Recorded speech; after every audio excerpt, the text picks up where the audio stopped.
A lot of times we aren't even aware that we have a lot of spiritual doors open.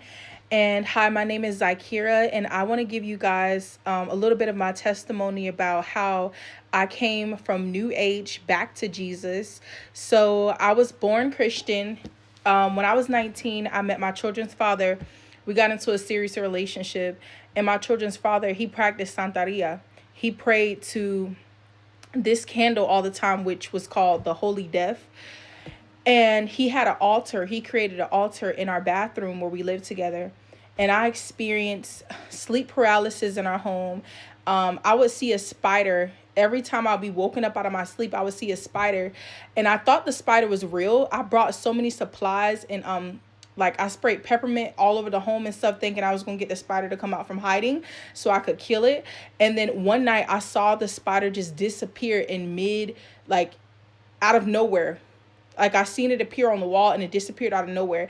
And I could tell that the spider was like a monitoring spirit. It would watch me.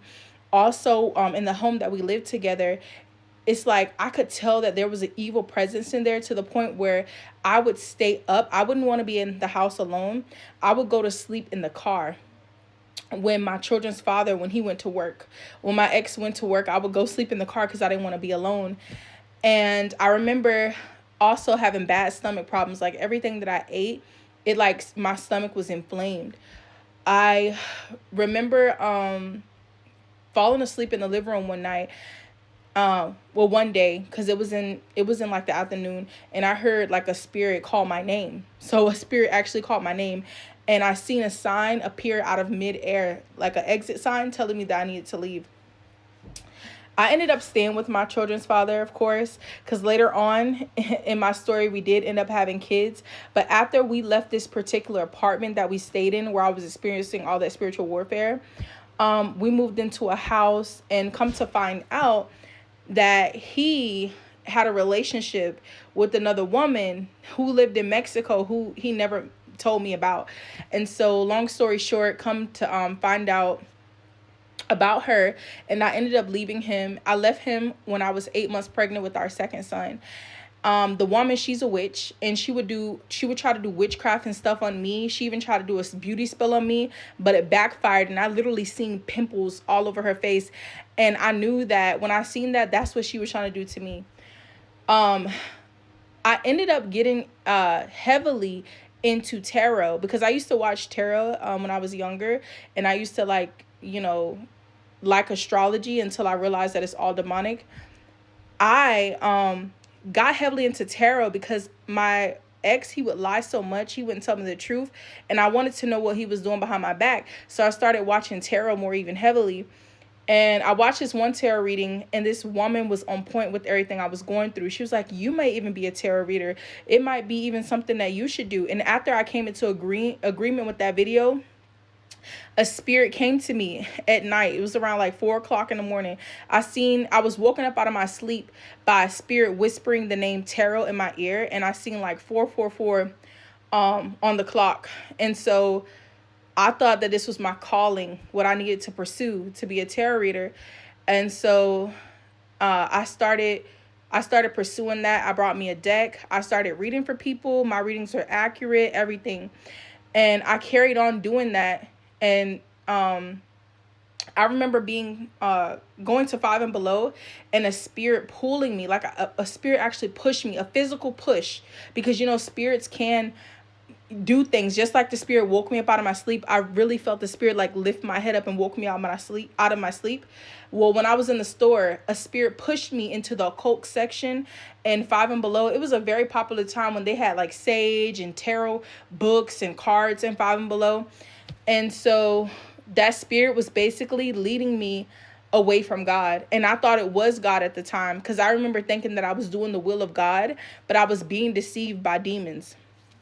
And it took me 3 years to come to the realization. Like, I remember just one day, I just kept saying, like, I don't want to do tarot anymore. Like, and I was going back and forth with it. But then what woke me up out of that was the fact that I remember God is not the author of confusion. So if I'm going back and forth whether or not I need to do this, and this can't be from God, because I thought that God, the God that I knew all my life, Jesus, I thought that God was telling me to do this. But if I would have studied the word and been close to my relationship with God, I wouldn't have been led astray. This is why we must read the Bible, guys, and build that strong relationship with God. There's so much deception out here, and I was deceived. I truly was deceived. I thought I was doing the will of God. Like, I thought that I was doing my calling. And I know, like, I'm trying to cram everything in. I know I can't probably get everything in one go, but long story short, Jesus is real, and Jesus is coming back in the flesh. He's coming back, and I feel like he's coming back soon. And so if you haven't accepted God into your life, I would just say get a relationship with God. I also had weird experiences happen when I was reading tarot, where my lights would flicker, and twice I had my smoke alarm go off. There was no smoke in the house. My oven wasn't on, and they will always be like in the witching hours, like 3 o'clock, 4 o'clock in the morning, so on, in the early mornings. And at that time, because I didn't know that what I was doing was wrong, I would ask, quote unquote, my spirit guides, which was really demons. I would ask them what's going on in my home when my smoke alarm would go off, and there was no reason for it to go off. The devil card came out each time. And really, I didn't know that it was because it was demonic activity going on. See, I was literally like interacting with the demonic, and I didn't know it at the time.